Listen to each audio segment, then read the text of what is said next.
we've started to try and do in this conference is broaden the discussion, not just from design, but in terms of innovation. Because ultimately, it's great to design an interesting product, but unless it's evaluated through research and development and then sold, it's an interesting idea. So I think we haven't got time to waste anymore. We have to be producing these better, greener products.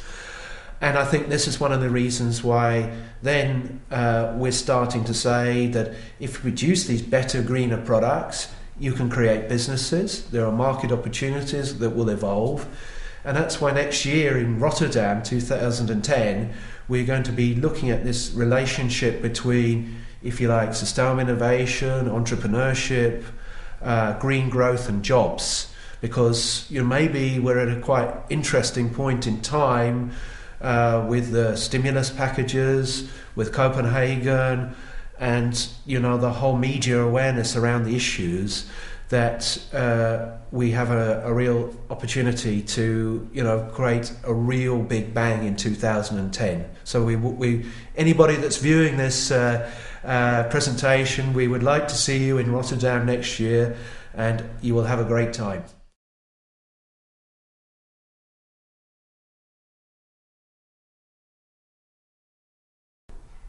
Well, we're facing many challenges rather than problems. What happened in the field of sustainable product design especially is that this is a pretty new field. The first eco-design manual came in 1994 and it was translated to English in 1997, and we're still very much learning by doing. In the last 20 years or so, we focus primarily on the technical dimension of eco-design, how to make products greener.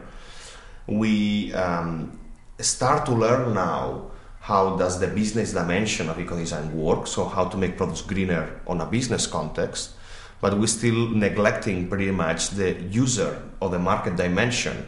How does the consumer perceive green products? So I think there needs to be much more influence on young people, their thoughts and how they can actually change the resources that we're using and the ideas that we have and implement their ideas into a more sustainable future. I think one of the biggest barriers to becoming a sustainable society, whether it's in the richer countries or the poorer countries, is the greatly increasing inegalities in the distribution of income. The OECD, where I used to work, published a book last year, a study called Growing Unequal. And in the rich countries, the society is growing more and more unequal. I don't know if you know this, but do you know which two countries have the biggest gap between the rich and the poor, and it's getting worse? It's the United States and the United Kingdom. People don't realize this, but this is why you're not sustainable.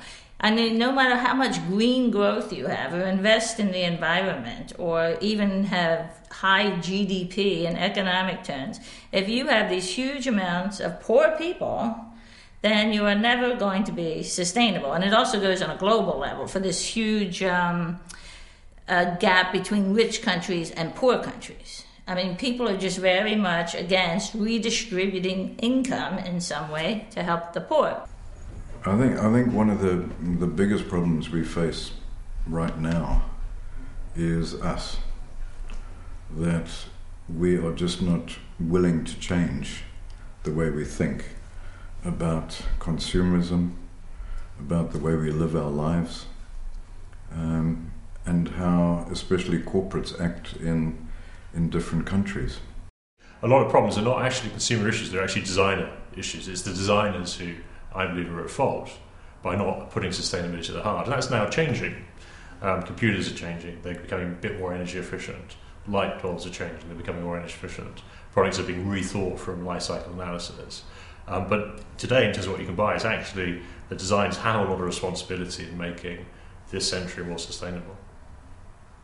So the really big challenges, I suppose, there are around transport and around the existing building stock. But then we get to a point where we say, okay, say we've come some way in that. We still have some pretty major issues left to deal with. The kind of the classical way of calculating carbon footprint in the city gives us an individual footprint per capita of about 5 tonnes, which is not very sustainable. It's a damn sight better than a lot of other European countries, and certainly a lot better than the situation in the States. But it's still not good enough. But the reality actually is that that's only counting the consumption within the Swedish system. It's not calculating our global impact. And when we start looking at our impact on a global basis, then we found that 5 tonnes is actually probably 7.5 or 10 tonnes, somewhere in between there. But those that effect isn't being allocated to Sweden; it's being allocated to China or to India or wherever. So, looking at how can we take a responsibility on a global perspective for those goods and services, and the impact of our lifestyle, the impact of the global trading. And I'm not saying that we should stop trading with China and India. Quite the opposite. That's a great driver for change there as well. But we need to start looking at how can we address those kind of issues, and how can we start thinking about building that into the way that we're working. I think the main problem we're facing in realising a sustainable society is an institutional problem. We have institutions that grew up in the 19th and 20th centuries that are no longer fit for purpose, and I think we see this in the private sector, in the public sector, and even in the civil society sector, which is much newer, of course. My hope for the future is that we can induce enough optimism in people that we can create climate prosperity and use the challenge as an opportunity to maybe change our lifestyles and create a new, better value system and to move forward on that basis. So what's interesting for me is that this is a common challenge, and up to now security has meant protecting ourselves from each other. Now we have to protect each other from ourselves, and we need to look at what is our role in helping to create an environmentally friendly lifestyle. So up to now we've been obsessed with our rights, the Bill of Rights, human rights, the Magna Carta and the rights under the Magna Carta. And it's right, because we were, the average person was deeply oppressed by the monarchy or the church or whatever it was. But in pushing for our rights, we lost sight of our responsibilities. And this process now, life, is asking us to wake up and start taking responsibility for ourselves and our planet and our future generations. And it's a serious wake-up call.